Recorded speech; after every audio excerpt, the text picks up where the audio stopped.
here with actor Caleb Albert. Thank you so much for taking time to meet up with me. I very much appreciate it. Of course. So I know you just got back from a contract playing Billy Flynn in Chicago. Yes. Why don't we talk a little bit about when you first decided you wanted to be an actor, and then we'll work our way up. Okay, great. Yeah, I think it definitely fostered when I was very young. I did my very first school play in 5th grade. I was orphan number 3 in Oliver Twist. And it was just from that moment on, it's just like I caught the bug and just kept doing the school shows. And also I was mainly a singer. I would like sing in church and that sort of thing. And my grandmother and my grandfather are also very big musicians. My grandmother plays the piano, and so like music was a very big part of our lives growing up. And that translated into like me becoming a stage performer, because if you were in like choir, you were required to audition for the school musicals. Right. And so it just like sort of like snowballed from that point on. You discovered that you could sing around the same time, or you had already? I mean, 3 Yeah. is pretty young, so. Yeah, very young age. Yeah. It's just like was there. I also was a very shy kid, so it's definitely my parents saw that like I liked doing it, and it got me out of my comfort zone. So I think they also pushed me a little more to do it, just as like a socially and like. It's kind of like a common theme, I think, among actors, that they are shy or introverts, and then they get up on stage, and then it's like, phew. Right. So, when you were in high school, I assume that you still continued with it. Yeah, that's sort of also when I started doing more community theater productions. I would do the school shows, and then also it was basically I was doing theater year round. By the time I was in 9th grade, we had the summer stock program for all these like local students. I would do that every summer, and then we had the fall play, and then the community theater would always do like a winter-esque musical. So I would do that, and then do the spring musical, and then just like back. It was literally just year-round theater. And where were you at this point? Were you here on the East Coast, or were you? Yeah, I'm originally from Williamsport, Pennsylvania, Okay. which is a small city in the middle of Pennsylvania. My parents actually own a farm Oh, nice. out there, so I grew up very much in the country and very much not metropolis. And here we are. And sitting here we are. today in New York, in the basement of a building. Exactly. You finally arrived. Right. So, where did you end up going to college, and what was the reaction from your loved ones that you were going to pursue this as an actual career? Did you get any blowback, or? Not really. I think it took me a while to figure out that I wanted to pursue this and figure out the steps, because it was basically like when I was a senior in high school, it was too little too late to like start auditioning for colleges. Right. I managed to like go to about 3 different school auditions. I got into the school but not the program. And a lot of my friends were like, you should still go, like get some credits out of the way. And I was like, that's not really what I want. I don't want to be worried about schoolwork and also auditioning for programs. Right. So I ended up taking a gap year after high school, which my parents were very supportive about. I think they knew that like I could actually do something with this, and that I was talented enough and hardworking enough that they fully supported it. And they helped me. I ended up auditioning for about 10 schools, got into about 6 of them. Nice. And then I decided to go to Elon University, which is in North Carolina. And they have a great program. Yeah, I've heard of that. Yeah, it was definitely, it's just like the stars aligned, and just like I was where I needed to be right in the moment, and it just worked out. What types of shows were you doing in college? We did a lot. It was a great program in the fact that from freshman year, you're required to audition for everything, all the plays, all the musicals, because that's sort of like what our jobs are, is to audition and to get really good at that. And so I did, I think I ended up doing 8 or 9 productions in college, and it ranged from like Oklahoma to Little Women, and then also I did Clybourne Park as well, and a Commedia dell'arte play. So we did like a lot of mask work, and like got to like really experience all the gambit of art forms and the way they're presented on stage, which is really cool. What were some of your favorite roles from that time period? I definitely loved playing Russ/Dan in Clybourne Park, even though the role is a lot older than what I am. It's just the way the show is written. It really it's written in the conversation, and that like people are interjecting, and that's on the page of like the uhs and the ands and like the buts. It's all just like very conversational, and I Yeah. think that sort of really opened my eyes to like so all the technique that we've been learning up, like the Meisner and the Stanislavski, it's just like you need to listen and react and live truthfully under these imaginary circumstances. And it was a dream cast too. Like all of us were really in it to win it, and just we worked well off of each other and did our work and did the research and spent a lot of time together outside of rehearsals to like get to know each other. That's good. You cement that bond. You get more chemistry on set. Yeah, and it makes Or a on world of stage. difference. Yeah. Right. Yeah. What genre are you the most comfortable in theater-wise? Comedy, drama, both, all? Yeah. Both, yeah, definitely like the music theater. Like I would say, like my singing is probably my strongest attribute. But like with any musical, you have to be a good actor too. Dancing is not like my strongest suit, but I can get by. And like if you want to put something on me, like you're more than welcome to. But I think like musical comedy is sort of like my vein, because like I think I shock people when I can be a little goofy and funny, because they're just like, oh, you're just like a 6'2" brown-haired man, you're just like here to look pretty. The sports star and the Right. hunk of the play, right? Yeah. Lol. So when did you decide you were going to move up here to New York City? Or East, depending on where you were at the time. Right. Did you come right from college? I did. I had a contract in North Carolina up until September. I went home for about 3 weeks and then moved right to New York.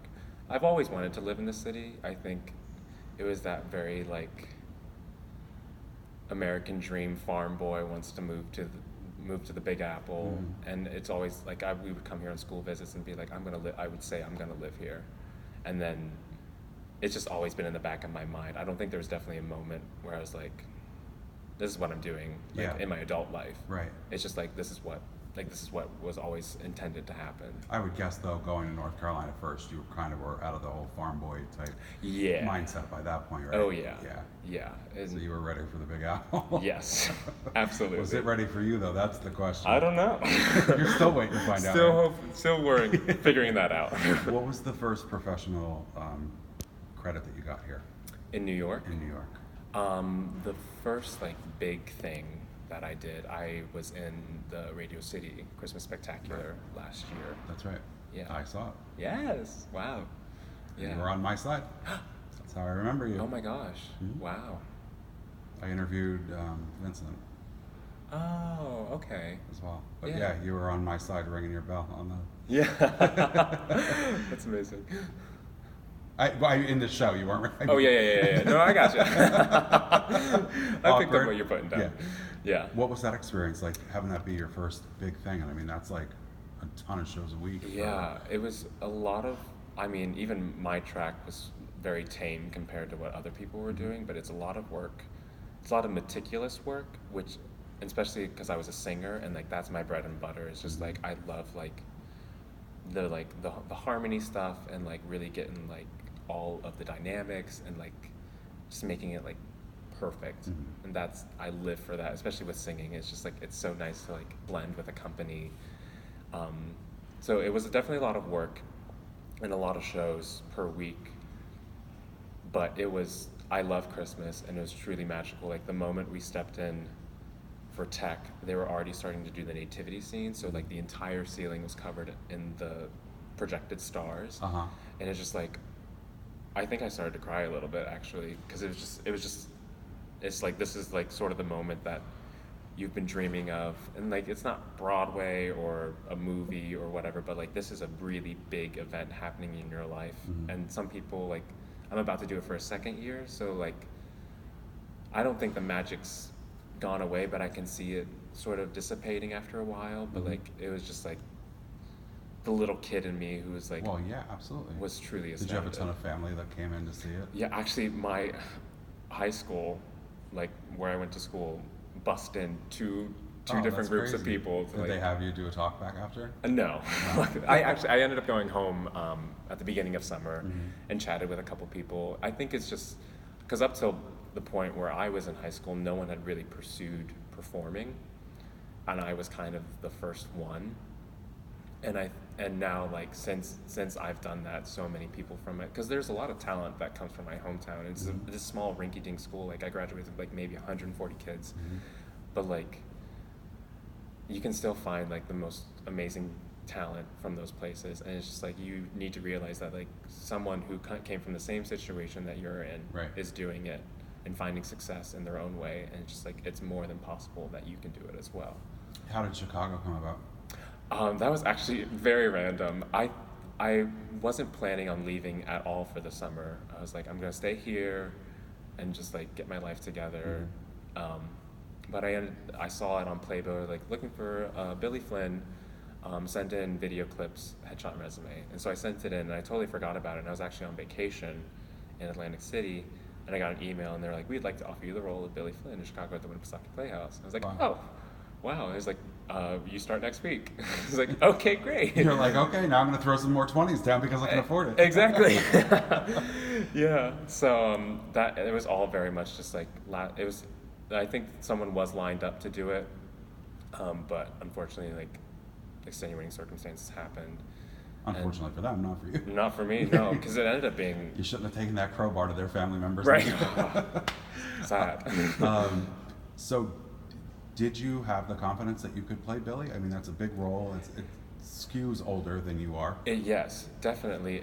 And I was a little bit shocked. I was like, I feel like I might be like 5 years a little too young, but there's something that was so invigorating about him, and I think I do have the confidence. That's definitely something like you want to have quiet confidence in the fact that you're not bragging to people, but you want to enter a room and be like, I deserve to be here. Right.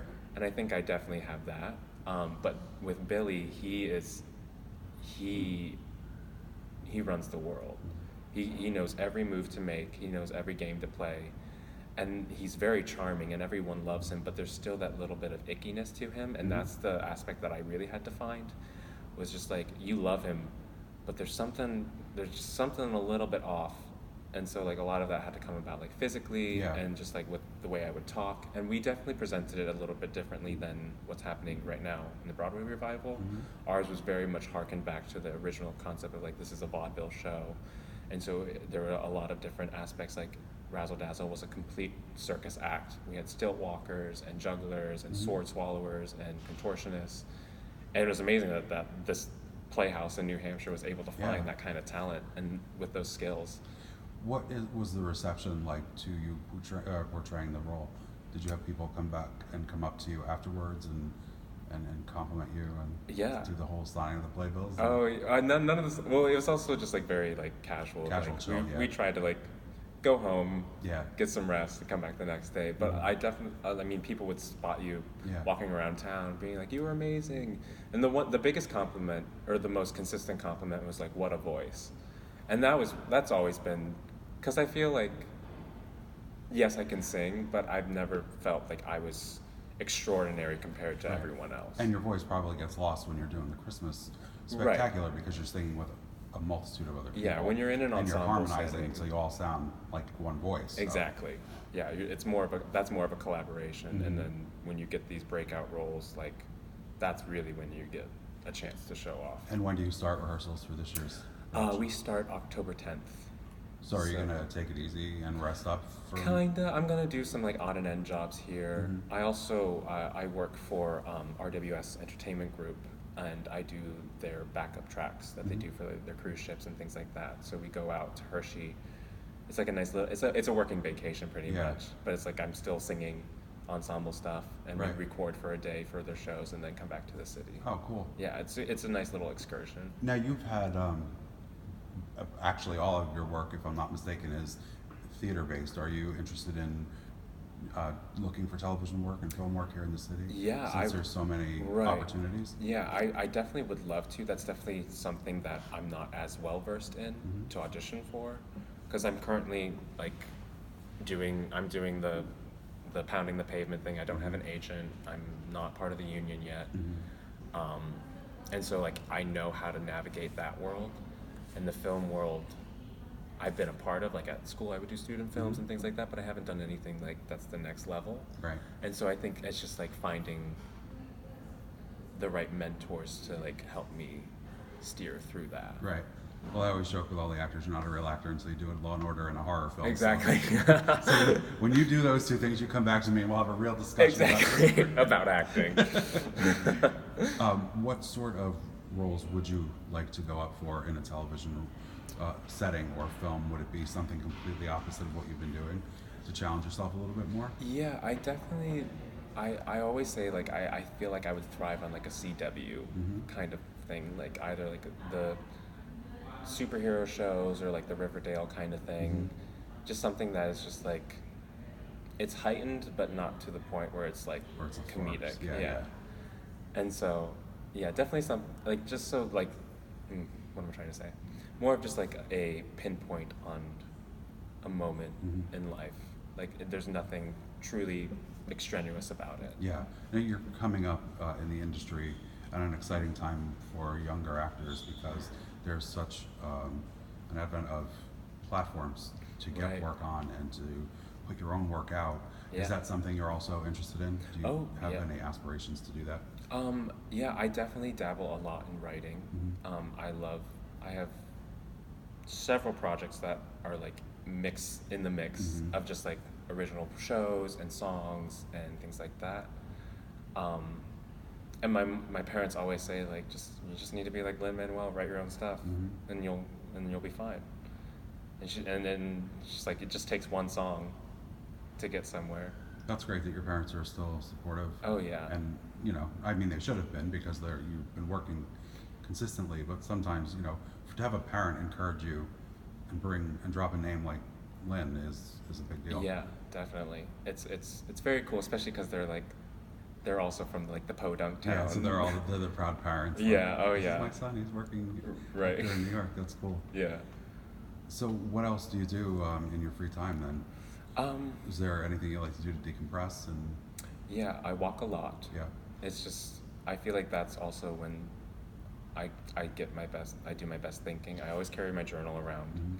It's just like if I can find like a bench or a spot by the river and just write, even if it doesn't make any sense. And that's a mentor of mine always said like if you can write just like 15 minutes a day, then you're doing the thing. And who has been a mentor to you? A lot of people that I went to school with or like who are from the same school that I'm from. And I was an apprentice at this playhouse for 2 years when I was in school. And we have apprentice directors, and they would always encourage us. We had to do a challenge week, and there were 2 apprentices chosen every week to do one. And for my challenge, I wrote an original song, and I've never written and performed something for someone. And I think that's the moment. And he's very much up and coming with like his own original works. His name's Ethan Anderson. He's a great person. He works consistently. And he definitely encouraged me to like, just the way the process works, like, do you want to write the music first? Do you want to write the lyrics first? This part like needs like maybe more of a self-realization, or there's something needs to happen that like sort of causes not a climax, but like there needs to be conflict in this part of the song so that you have somewhere to end on or somewhere to go. Is he around your age? Yeah, he's a little bit older than I am. I think it's just nice. The point of me bringing that up was it's nice to see when young people surround themselves with people of similar age and interest, and it not being a competition and it being an actual relationship you can foster instead of here you are again, the same guy at the audition. You don't get it, like that kind of shit. Yeah, I feel like, I mean, and someone said this recently, it's just like you need to surround yourself with people who are better than you, because that's the only way you're going to learn and grow as a person and as a performer. And that's something I really take to heart. It's just like there are definitely those people who love to like give unsolicited advice, but if you really trust someone and you approach them, that means you really respect what they have to say. Right. And there's a difference between being around somebody who thinks they're better than you and somebody who is better than you. Exactly. So that's because the ones who gotta be are tricky to navigate too. You know, and also being that you're relatively new, you gotta kind of keep an extra eye out of, okay, what is this person giving advice for? Or are they trying to do something shady? Or, you know what I mean? Like, Yeah. it's a tough thing to navigate. Do you ever have to take a break and go back and unwind at home to get out of the noise of New York? Yes. My parents have a beautiful, like, 100-acre farm, and it's so nice to just go there. And just, every time I go, I try to shut myself off from social media and just be with my family and enjoy just the quiet. And there's something just so beautiful about being in nature. Like, I love the hustle and bustle of the city, but like, even if like I don't get, like, it's nice to get these regional contracts, like go to, like, I never would have thought I'd be in New Hampshire for a chunk of summer, or Asheville, North Carolina. And so when you don't have those opportunities, you need to make them for yourself. Like, that's something you need, because like you do need to do the grind and you do need to do the work, but also mental health and like self-care is very important. Yeah. Now, looking a little bit further out long term, once the Christmas Spectacular is over this year, what types of projects are you going to start submitting yourself for again? It's nice to already have a job lined up, so you don't have to, you know, you can kind of like slide a little bit this summer and know you're going to start getting paid again real quick. Yeah. Definitely, I found a lot of recent success with some things that are coming to Broadway. And for some reason, I feel like it's not the end of the line for me on that, just like a gut feeling. And even if it is, like, that's instilled a confidence that it's just like, people do want me to succeed. Like, casting directors who consistently call me in, like, it's if even if you're not getting the job, but they're still calling you in, that means they trust you and trust your work. Absolutely, and it could just be a matter of time. Exactly. How do you deal with the rejection side of acting? And you know, it is one of the only industries, or you know, jobs that somebody can literally say, "Oh, you're too tall for this role," or "You're too fat for this role," or "Your eyes are cross-eyed for this role," or anything. You know what I mean? Yeah. And you have to kind of like not take it to heart, but yet still screws with your head, because like, wait, I'm not good enough. Like, it's got to be a hard challenge. Yeah, I mean, I'm not to sound like I'm like. No one ever says anything bad about me. I'm amazing. No, but it's just like it's recognizing the reality of the situation. It's just like 90% of it is things that are completely out of your control, and you need to recognize that everyone is talented, and so like the rejection, it's never personal. Right. And I think I learned that at a very young age, because I, like, growing up in school, I was also very the chubby, awkward kid, and I never was a lead really until after I graduated high school. And people always assumed that like I was like the jock heartthrob of high school. Yeah. And it's like, no, that's not the case. Like I had like ego training like from a very early age, and so like, who am I to be like, I deserve this role? It's just like, it's not for me. On to the next. It's just being, it's sort of like compartmentalizing it, but in a healthy way. Not just I think that's a great idea the way you said it. It's not, it's like not something personal. It's just either a choice you made that didn't go over well, or they just may not even have been that. It could have just been something literally, you're too tall for the role, or you're too this for the role. Yeah, that's good advice though, to not pigeonhole yourself into, oh my God, it's me. What can I do to be what they're asking me to be? Right. You know, oh, I'm not tall enough. What can I, like, what are you gonna do? Hack off part of your feet? You know what I mean? Yeah. Or you're too tall, like you're not tall enough. What are you gonna stand on an apple box? Exactly. Everywhere you go. That's funny. Yeah. But yeah, this has been really great, Caleb. I really appreciate you taking the time to meet up with me, and look forward to hopefully seeing you again this year. Yeah, let's hope so. All right. Thanks, Caleb. Of course. Thank you.